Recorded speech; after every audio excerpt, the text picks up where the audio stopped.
We all know that there are composition rules, kind of, well, let's call them guidelines, shall we? Things that you should and perhaps shouldn't do. And as they are guidelines, then obviously, yeah, they're there to be observed, perhaps, rather than followed in a hard and fast way. But of course, there are a bunch of absolute no-nos that will screw up a photograph very, very quickly. Ugh. Very muddy patch.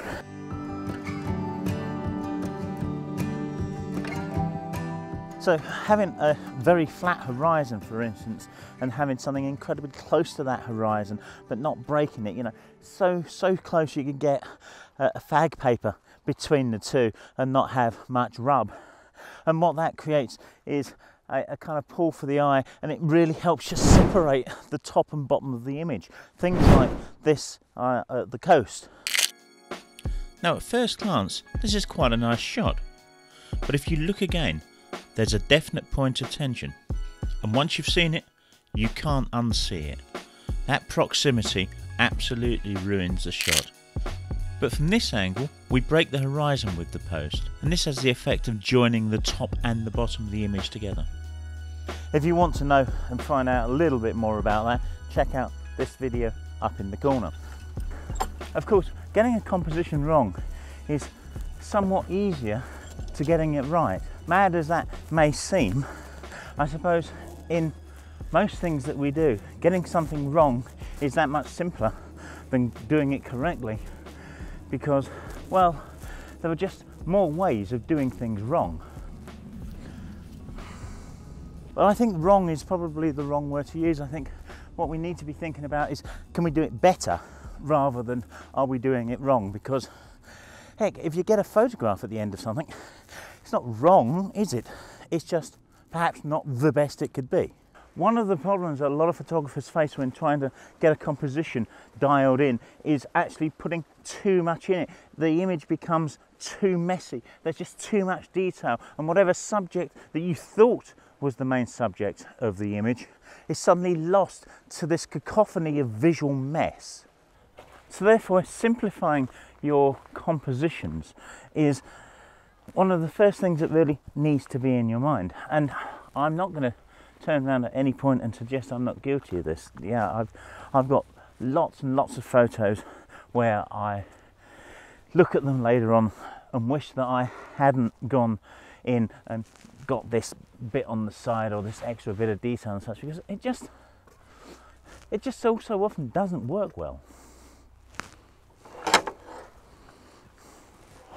Whenever you're lining up an image in the viewfinder or an LCD screen, and if you are using an LCD screen, my experience is that the screen can be more difficult to use than the viewfinder, and that's actually because I think there's often more details on the LCD screen that obliterate the image, such as your histogram and your camera settings and all this stuff.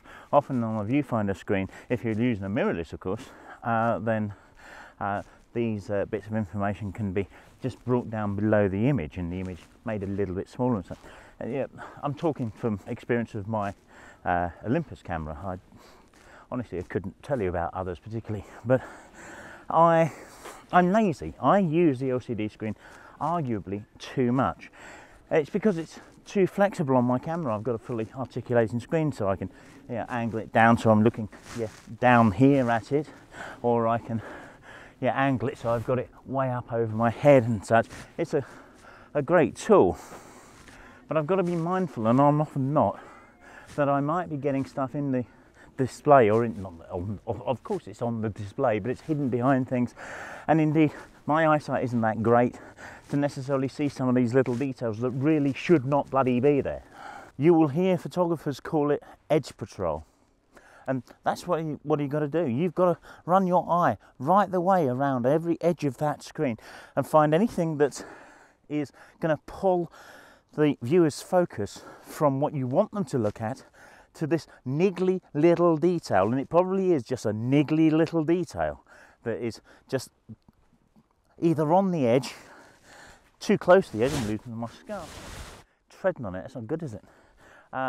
Too close to the edge, or kind of half on, half off. Cutting things off isn't necessarily a bad thing, so long as, I think the rule, or the guideline, should we call it, is probably to ensure that what you're cutting off has got perhaps a little bit of definition, so you can kind of tell perhaps what it is, rather than it just being an out of focus blob or something. It's also going to help you to understand what draws the eye, and often what draws the eye is something that's lighter.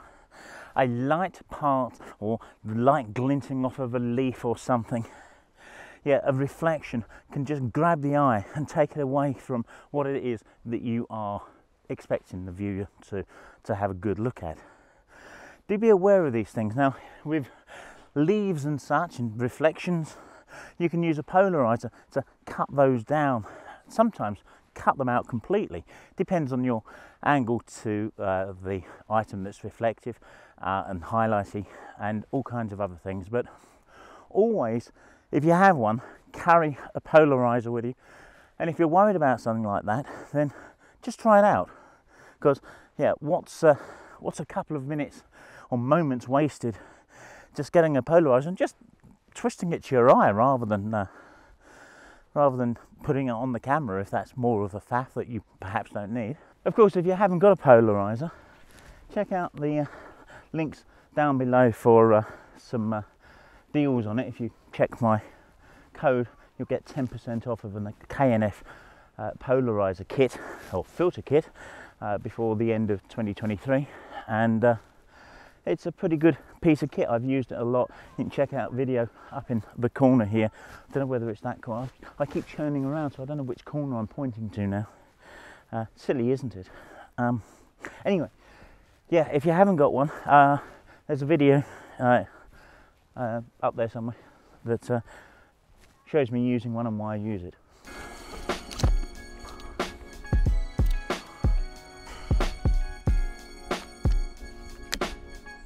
Now, one of the rules we probably all know are leading lines.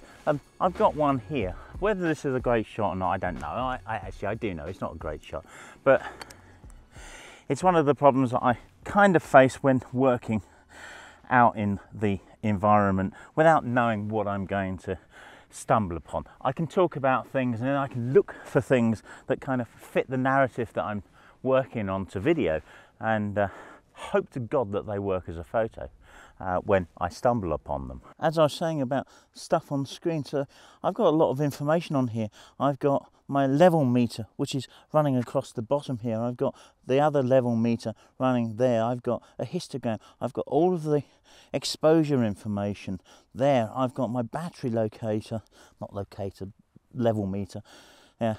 Little button that I can click on to set Wi-Fi going. It tells me it's an HDR. Luckily I've noticed that because I hadn't beforehand, and I'm going to just turn that off because I don't think I need it. And all of these things, which I don't know whether you can see them here, you know, are obliterating the fact that I've got this fence and wall running down the image here. And if I wasn't being careful, I might not be able to really see those. So if I can see here, just take that stuff off screen, an absolutely classic bit of, I didn't realise this was going to happen, but I hadn't seen, you can see this tree over here. Well, look, it's creeping in just there, and I hadn't spotted that because, look, it's under the F11 part. Am I in frame? Yeah, it's just under the F11 part there. Helpful though that information is, I don't need to know it all the time, camera. Yeah, just turn the damn stuff off, please. But of course, I can turn it off, but annoyingly, when I go to refocus, it comes back and I've got to get rid of it again. It's one of the foibles of this camera. I don't know, does yours do that? I find it very annoying, but we need to understand that it's in the way. So I need to recompose and get that out, or bring the whole damn thing in. it's kind of in or out, but this is exactly what I was saying. It's just that kind of splodge right on the edge, and it would ruin that shot. Not that the shot itself is going to be amazing, because it isn't, but yeah, just watch out for these things. And I'm thinking I don't actually want it in the shot at all. I'm going to zoom so that we get past that, for the very simple reason, actually it's a distraction whichever way you look at it. Yeah, big bright sky, black dark blob, it's going to grab the eye because it's an interference. And really all we're looking at here is, well, the trees in the distance and this fence, and indeed the wall further up, just taking our eye to that. And arguably I want to zoom in even more so I have more definition, so to speak, in the line, because being a wider shot, we're just not seeing so much of it. And as we pull back from this, one of the things you'll notice is that leading line's definition has completely vanished, and it's something we need to pay attention to. In this digital world where things are reproduced to really small size on small screens like phones and such, the closer the detail is together, the more it just blends to a mush. We need to think about that in compositions. So when I came out today, we had some glorious sunlight, and I think, oh, I'm going to get some lovely kind of golden hour images, and the light was just about to vanish. At the time, of course, that I parked the car behind this great big cloud that you may just be able to see behind me. There's a little bit of hope, a little ray of sunshine, if you like, kind of sticking out there. But I'm a little bit in a valley now, so there's not a lot I'm going to see down here. And I fear that my shooting opportunities are now somewhat diminished. I'm often drawn to twisted old trees like these here that are, yeah, just kind of, well, greying and weathering and yeah, incredibly structural, very complicated things. In actual fact, I'm stood right beside one here. You can see this branch sticking down here. It's very much alive still, and it's very convoluted and twisted back to the main branch coming out of the tree there. And it's astonishing, actually, isn't it? I mean, we are now into November. I think it's the 7th of November, and the colour is just all still there. It's all green still. This is an oak, I think. Yeah, it looks, yeah, it's very oaky. And yeah, autumn really has not kicked in much in the UK yet. I see some videos from people up in the Lake District and such, and the colour is barely taken off there either. So yeah, this is very strange. Anyway, back to these twisted dead trees here. I think conceptually they make a good photographic subject. I think in practice it's incredibly difficult because of the complicated manner of them. There's a moving image as I walk around it a little, and you see it behind me. I think to you it probably doesn't look too bad because it's moving. To me, it's even more impressive and drawing my attention because of its 3D nature. It's literally reaching out towards me and yeah, kind of trying to grab me, grab my attention, grab me. And look at it, the way its branches just kind of stick around. But because of all the way everything overlaps and everything there, it's just so complicated that the moment you stop looking at it in 3D, or perhaps with a bit of motion, is the moment it becomes more and more visually complex. And actually, as I've walked up here, purely by chance again, I'm looking more at just this one that's reaching into the sky, thinking, there's the simplicity. That is the shot for this tree. It's looking up onto the sky, and it's just really shape that we're looking at here. Something else that I'd advocate as well is if you are using a tripod, don't just plonk it down and look. Take the camera off the tripod and start trying to frame up with just the camera, because now you can move entirely freely rather than just have to fart about with 3 legs in addition to your own 2. And I think around there is probably the image that I want. It's nice and simple, and because we're losing light and I do not want to increase the ISO, I'm going to put it on to the tripod, and I'm going to try to frame much the same thing as I had somewhere there. Might need to come a little closer, just because there's a tree behind and it's just getting in ever so slightly at the bottom of the image. So the closer I get to that, the more I can tilt up and avoid it. I'm just having to zoom out a little and just finesse this, perhaps even a little closer here, perhaps somewhere around there. And I don't have to be terribly worried about the camera being level here, because I do not have any reference point. This is just twigs sticking up in the air. It's just a silhouette in the sky, but I really rather like it.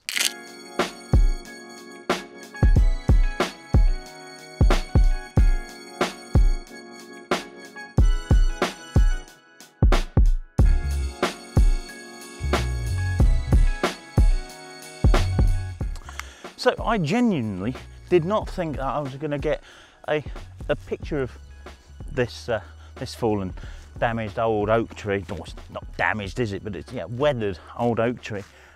Until I kind of wandered there and just kind of looked back, and there it was, staring at me. I suppose the story you need to take away from that is, don't just necessarily discount anything, yeah, out of hand. If you find some visual interest in it, try and walk around it, try and find a way of making it work, because, well, it turns out you can. Who knew? Often you don't need to move very far to just readjust your composition, just to move something out of frame or pull it more into frame one way or another. Yeah, sometimes it's a matter of inches, a foot or 2 at most, and it can transform an image from being just a little bit okay to something that's rather just a bit better than okay, or perhaps bloody amazing.